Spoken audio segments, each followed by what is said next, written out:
Hey yo, what is going on today, guys and girls? Welcome back to the channel, and in today's video we have the Peugeot 205 Rally E. It's a subscriber requested build, which you guys wanted to come and see this thing. Just be aware this thing is crazy, man. Like, super crazy. But anyway, we'll get into that after the intro.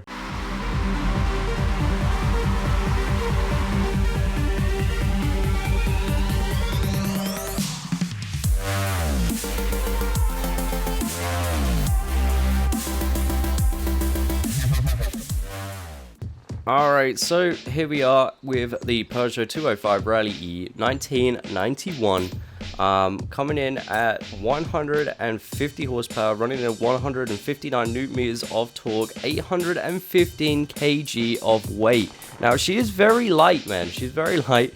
I couldn't actually put this up any further, like in the kg, than what it is at the moment. Mainly because, you know, it came stock with like 700 kilograms of weight, so stock, it was super light, so perfect obviously for rally racing. So it makes it super quick on literally everything you can do. Now this thing is very difficult to control, so probably I wouldn't use this in like a tandem lobby or something like that, something like serious in that matter sort of thing. If you're like just messing about or doing some funny stuff with your friends or whatever, I would definitely take this thing out. This thing is very hard to control, man. It is very, very hard to control. It whips from left to right really easily. It twitches about so much as well, so probably wouldn't use this in a drift lobby sort of situation. But anyway, I'll show you guys what this thing can do anyway, just so we can, just so you guys can see how difficult it is to keep this thing sideways. This thing is, like I said, man, it's very hard to control, bro. It's very hard to control. Like, spinning out in this thing is so easy. You hit the one thing wrong, that's it, you're gonna be spinning. But anyway, let's move straight on to the build, man. It's definitely a very fun build. Like, you know, if you're just trying to mess around, this thing's very fun to have, but like, yeah, it's very difficult, man. Alright, so over to conversions here. We're going to hit up engine swap, and we are running the stock powertrain swap at the moment with the rear wheel drive train. Obviously going to switch that to rear wheel drive. It does have front wheel drives as stock, so hit up the rear wheel drive. Make sure to get that in there from the get-go there, so that way you can drift this thing, man. Aspirations, I left it stock. I did put in the turbo to start off with, but then I was like, actually I want to go with the 150 build. So we then took the turbo out, man, just to make sure this thing was, you know, stuck at 150. So be sure to leave the turbo out there, rear wheel drive, and we got the stock engine swap right there. So moving on to air and appearance now. You can put either whatever the hell you want on this. You can put the headlights on here if you want to gain a little bit of weight, and the Forza wing if you really want to, but again, it's literally nothing and it looks horrible. So I'd probably advise not doing that, but again, it's up to you. If you want to do it, you go ahead and do it.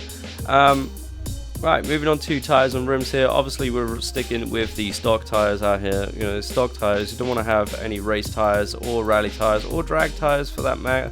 You know, we just want to keep with the stock tires, man. Make sure to, you know, keep them stocks out here, so we got literally no grip.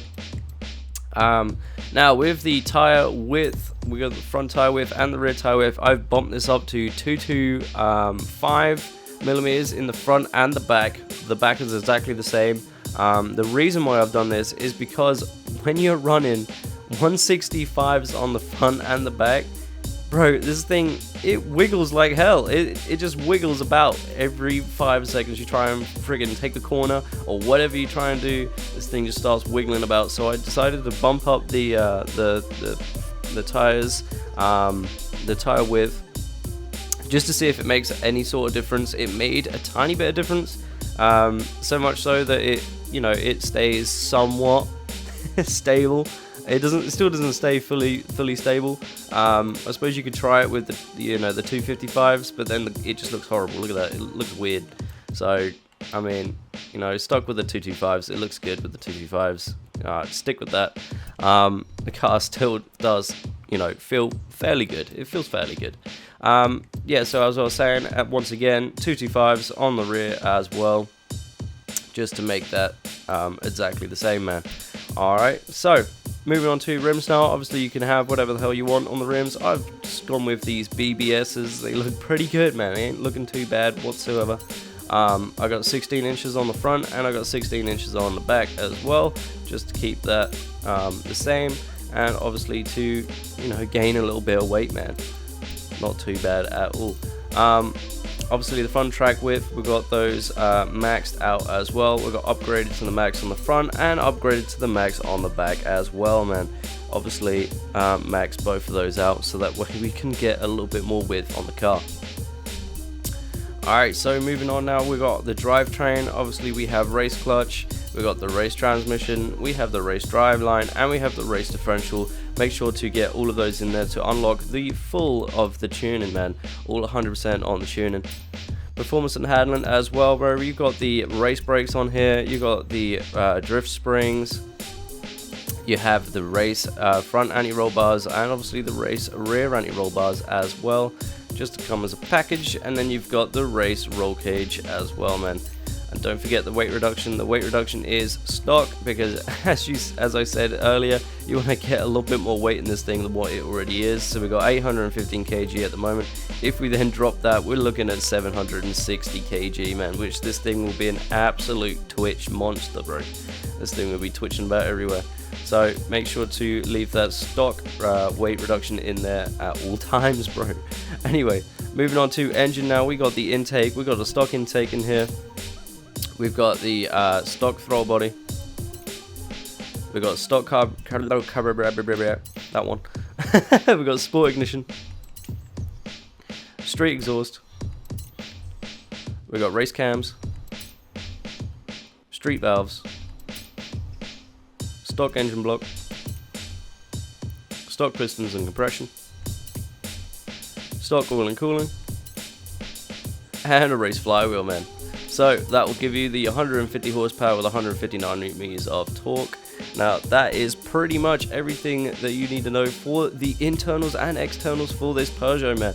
So let's go ahead and move on to the tune. Alright, so here we are on the tuning setup right now. We're running tire pressure right here. We got 45 psi on the front and the back, obviously to make it a little bit more slidey.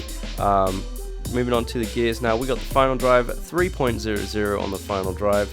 First we have 3.53, second we have 2.34, third we have 2.06, fourth we have 1.59, fifth we have 1.33, and sixth we have 1.20. Now obviously for these gearing setups, if you want to run the car in third, you can always change from second to third, but anyway, the golden gear in this car is second gear, so that way you guys know what gear to drive in.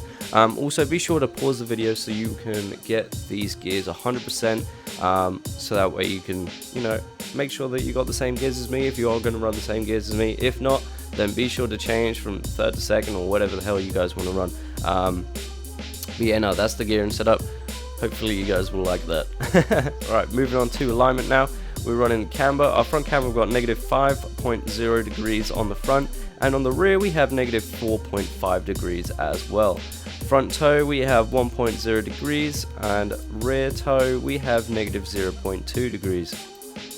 And then on the front caster we got the angle at 6.5. Now if you want to run that at 7, you can run that at 7, that's no problem either. For me personally, I prefer it at 6.5. That's just me. Everyone runs stuff differently, man, so be sure to hit that up at 7 if you do want to run it at 7. Alright, so moving on to anti-roll bars, springs and dampeners. Obviously I don't touch those, but if you guys do want to touch them and change them to your liking, then be sure to do that. That's no problem at all, bro. But for me, I leave them stock, man. I leave them stock. Alright, so moving on to the brakes now. We got 60% on the balance and 70% on the pressure. Now if you do have a heavy finger and you push down on your trigger very hard, you might want to change that down to maybe 35% or even lower, depending on how hard you push down the trigger. I don't push my trigger down very far, so that way I run it at 70%, just so you know I don't crash into everyone. We're in a tandem train and everything like that. This will stop you from going, you know, from 100, say, I don't know, from 30 to 0 in like 2 seconds. You know, be sure to lower that pressure down so that way you can keep in the train and not kill anyone who's behind you. Now moving on to differential here, we got 100% on acceleration and 100% on deacceleration. Be sure to lock that diff 100% on both. This will get the rear tires to be spinning up, man. So without further ado, bro, let's go and drift this thing. Alright, so here we are at the track right now. We have the Peugeot obviously chilling out here, 205 Rally. We are at Mortimer Gardens as well, so I'm going to try and get the cleanest run I can with this thing on this track. This thing is very difficult, as I did say, so hopefully we'll get it first try, but if not, maybe I'll put in like a fails highlight or something like that for the failed attempts. But without further ado, man, I'll check you guys out in a minute, and we'll hope you guys will enjoy this run.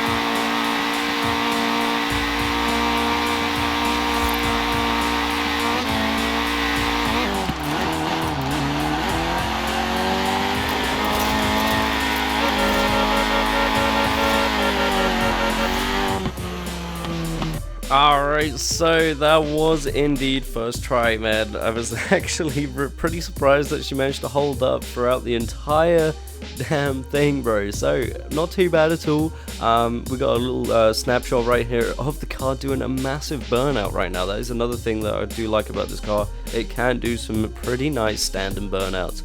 But anyway, guys, this is going to be the end of the video, so hopefully you guys enjoyed this. Be sure to hit that like button and the subscribe button if you did. Be sure to hit me up down below in the comments as well about some new builds that you want me to try and build. This one was definitely a challenge, so much appreciated on that. I believe that was Riley Bot, I think, who suggested this to me, so thank you very much for that, bro. This one was definitely a very interesting one to do.